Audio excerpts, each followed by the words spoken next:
Hi guys, so today I'm here to give you a few tips to start a meditation practice, because what I hear most often from my clients and what I used to even say myself is I don't have time for this, and if I do try to sit and meditate, my thoughts take over and I can't sit in stillness.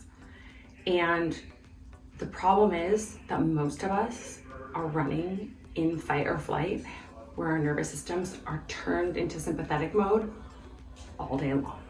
And what that does is it causes cortisol over time to be chronically high, which then causes other hormonal imbalance and dysregulated hormones, where we start to feel symptoms like the chronic bloating, hair loss, weight gain, all of the things that I have women come to me complaining of. But if we start to calm and quiet the nervous system, I'm not by any means saying that this is going to heal and solve all of your problems. But man, is it sure going to help. And it's going to help you feel more connected to your choices, to the decisions that you're making, to the motivation that you have to continue with the other healthy habits that you're working on in your life. And so if you are new to this practice, I highly recommend first finding a space that's quiet and dedicated to meditation. Somewhere where you're going to come and sit day in and day out. Do you have to have like a whole altar like me? No, absolutely not. But have a quiet space where you can close the door, where no one's gonna come in and interrupt you. And you know that for the next, at least like, let's say you start with 3 minutes. For the next 3 minutes, you're not gonna be interrupted. So once you've found that quiet space, I want you to start playing around with different techniques and different types of self-connection and meditation. Maybe one day you try journaling. Then the next day you try a different breathing technique. One of my favorite breathing techniques is the 4-7-8 breath, where you inhale for 4, you hold your breath in for 7, and you exhale for 8.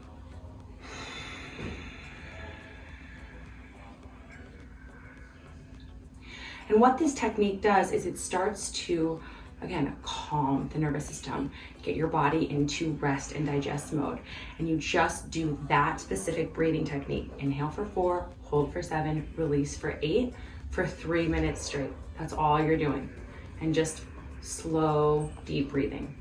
Maybe the next day you try a guided meditation, but you're only committing to 3 minutes to start with.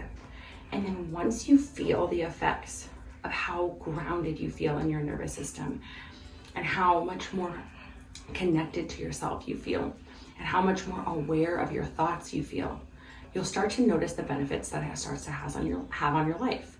And you can move up to 5 minutes and then 10 minutes. And now I'm somewhere where I can sit with myself for 20 minutes without having to do something or fidget or think about my to-do list. And I know that grounding myself in that way is absolutely critical for me, so that I can be more productive, so that I can be a better version of myself, so that I can be more patient with my kids, better businesswoman, a better wife for the rest of the day. But when I first started, I was nowhere near 20 minutes. It was anxiety inducing to think about spending more than 3 minutes sitting with myself. So start really small and then gradually build upon that. The other thing that you'll really start to notice is, like I said, that you become more confident in yourself and more connected with your decisions. A big issue that I think a lot of women have is that we tend to be people pleasers. We tend to just instantaneously say yes to everything that gets asked of us. But if we sit quietly with ourselves and we get connected to the choices that we are making throughout the day, we take that internal pause, we are so much more likely to then internally pause when somebody asks something of us.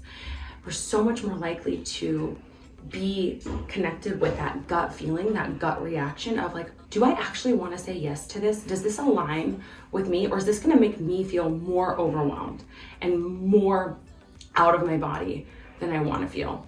So we get more connected with our decisions that we want to make.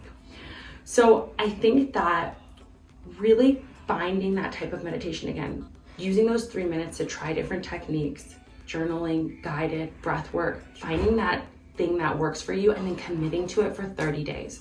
Saying for the next 30 days, I'm gonna do 3 minutes of this, because it takes actually 21 days to build a small habit, to build something that's actually going to stick with you. And then from there, once you feel like you're confident in that and it's working for you and it's benefiting your life, you can, like I said, start to build on it. You can add little things in, like essential oils. That might help to make you feel more connected to the practice. You can add other little things in, like inspiration cards. That might make you feel more connected to the practice. Like it's a little bit more fun and a little bit more exciting. Things that are going to bring in a little bit of excitement rather than it feeling like it's just so dry, or like I said, it can feel super anxiety inducing for some people. And then when you think about it being anxiety inducing, there's usually a reason for that, right? I know for me, for so long, the reason that meditation was so anxiety inducing was because there was stuff that I didn't want to look at. I didn't want to look at the fact that I had an eating disorder. I didn't want to look at the fact that I had an issue with exercise. I didn't want to look at the fact that I was a perfectionist. I wanted to stay in those habits because they were really comfortable for me.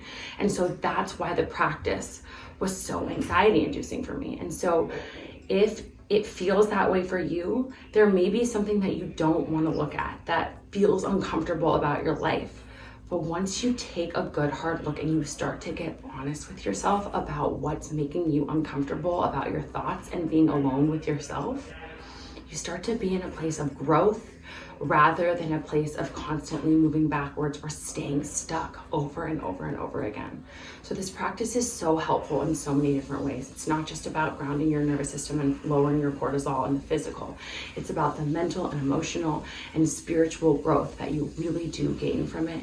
And I promise you, it's going to take you so many places when you just commit to doing the work. So I hope that this video was helpful. I hope that you take a few little things and you can give yourself that small little bit of space to try a few things out. We have so many different types of meditation, breathwork, journaling meditations on the app. So you can head over to wellnessbykelley.com, download our app, try out the different meditations and see what works for you.